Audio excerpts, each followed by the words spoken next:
नमस्ते। आज के इस नए एक्सप्लेनर में हम जिंगल जू जंगल की एक बहुत ही क्लासिक कहानी का डीप डाइव करने वाले हैं। भेड़िया और बकरी के 7 बच्चों की कहानी।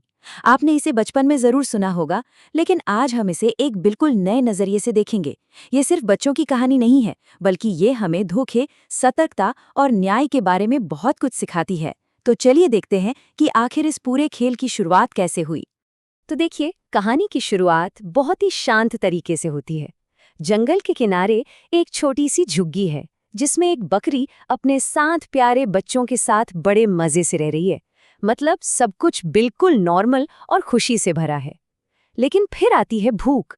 माँ को अपने बच्चों के लिए घास और ताजे फल लेने के लिए घर से बाहर जाना ही पड़ता है।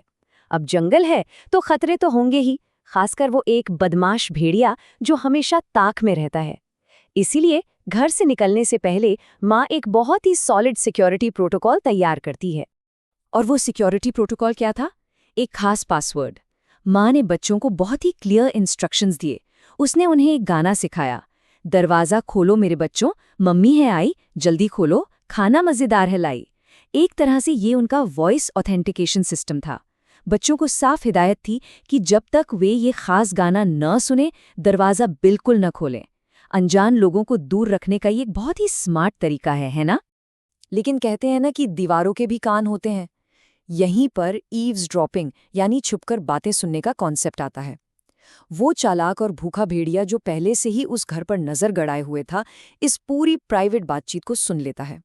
अब सोचिए, सिक्योरिटी का जो सबसे अहम हिस्सा था, वो सीक्रेट पासवर्ड, अब सीक्रेट रहा ही नहीं। भेड़िए को वो गाना पता चल गया, जिससे सारा एडवांटेज अचानक से उसके पास चला गया। अब अगर हम यहाँ माँ और भेड़िए को कंपेयर करें, तो 2 बहुत ही बड़े विजुअल और ऑडियो फर्क साफ नजर आते हैं।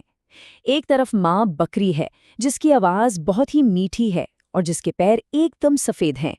और दूसरी तरफ है हमारा विलन यानी भेड़िया, जिसकी आवाज़ किसी मेंढक की तरह फटी हुई है और पैर बिल्कुल काले हैं। यही वो 2 सबसे क्रिटिकल इंडिकेटर्स हैं जिनसे बच्चों को असली और नकली के बीच का फर्क पहचानना है। तो भेड़िया अपना पहला अटेम्प्ट करता है।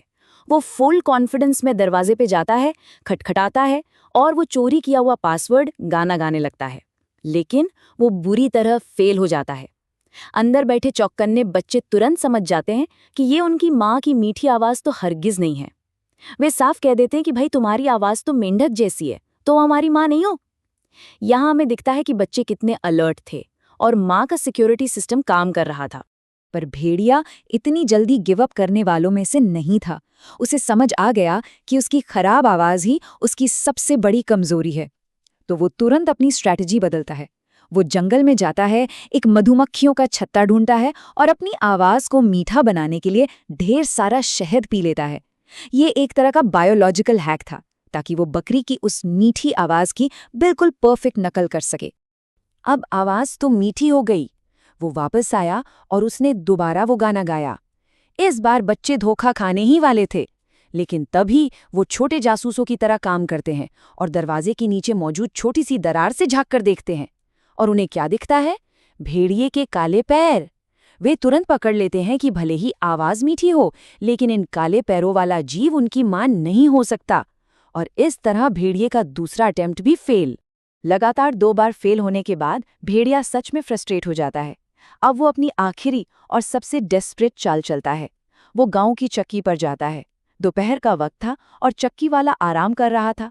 भेड़िया इसी मौके का फायदा उठाता है और चुपके से अपने काले पैरों को सफेद आटे की बोरी में डुबा देता है। मतलब उसने बच्चों के विजुअल सिक्योरिटी चेक को बाईपास करने का भी एक खतरनाक जुगाड़ निकाल लिया था। और बस यहीं पर आती है वो सबसे बड़ी दुविधा। भेड़िया तीसरी बार दरवाजे पर है। अब बच्चों के सामने एक बहुत कंफ्यूजिंग सिचुएशन थी।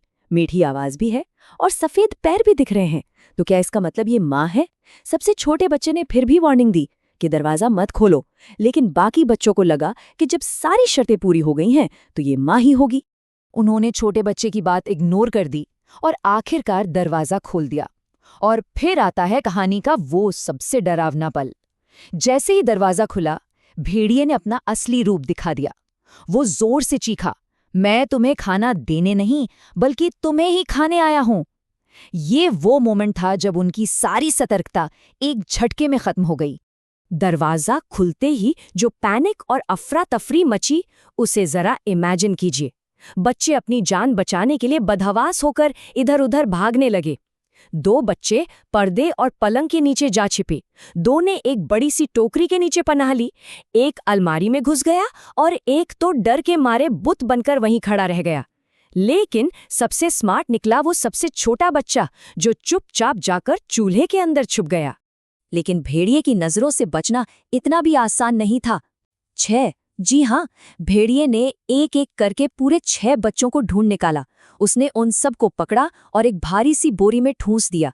ये इस पूरी घटना का सबसे विनाशकारी पल है। सिर्फ वो एक छोटा बच्चा जो चूल्हे में छुपा था, बस वही किसी तरह भेड़िए की नजरों से बच पाया।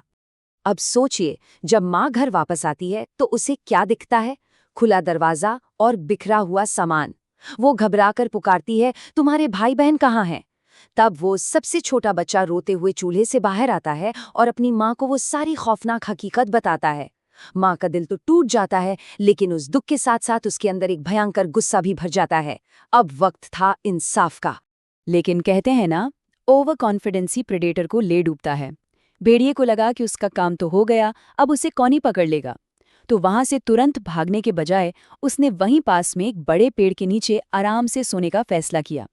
और उसका यही अहंकार और आलस माँ को एक बहुत ही क्रिटिकल मौका दे देता है। और यहीं से शुरू होता है माँ का वो सुपर फास्ट और ब्रिलियंट रेस्क्यू ऑपरेशन। 0 मिनट पर वो तेज खर्राटे सुनकर भेड़िए तक पहुंचती है। पहले ही मिनट में उसे बोरी में हलचल दिखती है। दूसरे मिनट में वो बिना कोई आवाज किए बोरी खोलकर अपने बच्चों को बाहर निकाल लेती है। और चौथे मिनट पर आती है उसकी मास्टर स्ट्रोक चाल। वो बच्चों की जगह बोरी में भारी भारी पत्थर भर देती है और 5वें मिनट तक उसे वापस कसकर बांध देती है। सोते हुए भेड़िए को इसकी जरा भी भनक नहीं लगती। कुछ देर बाद जब भेड़िया नींद से जागता है तो सिचुएशन में एक गजब की ड्रामेटिक विडंबना होती है। वो बोरी उठाता है और सोचता है, वाह, बोरी कितनी भारी है, आज तो मेरी शानदार दावत होगी। उसे बिल्कुल भी आइडिया नहीं था कि उसके साथ क्या गेम हो चुका है। जिसे वो अपनी दावत समझ रहा था, असल में वो भारी पत्थरों के रूप में अपनी खुद की मौत का वजन उठा रहा था। अब उन भारी पत्थरों की वजह से भेड़िए का बैलेंस पूरी तरह बिगड़ चुका था। जैसे ही वो पानी पीने के लिए नदी के पास गया और झुका, पत्थरों के भारी वजन ने उसे सीधा पानी में खींच लिया।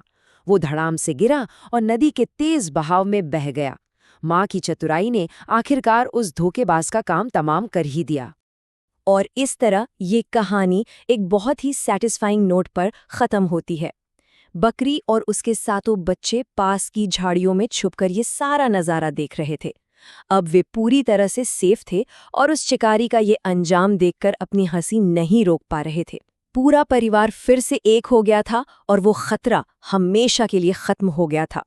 तो भेड़िए के इस अंत से आज के समय में हमें क्या सीखने को मिलता है?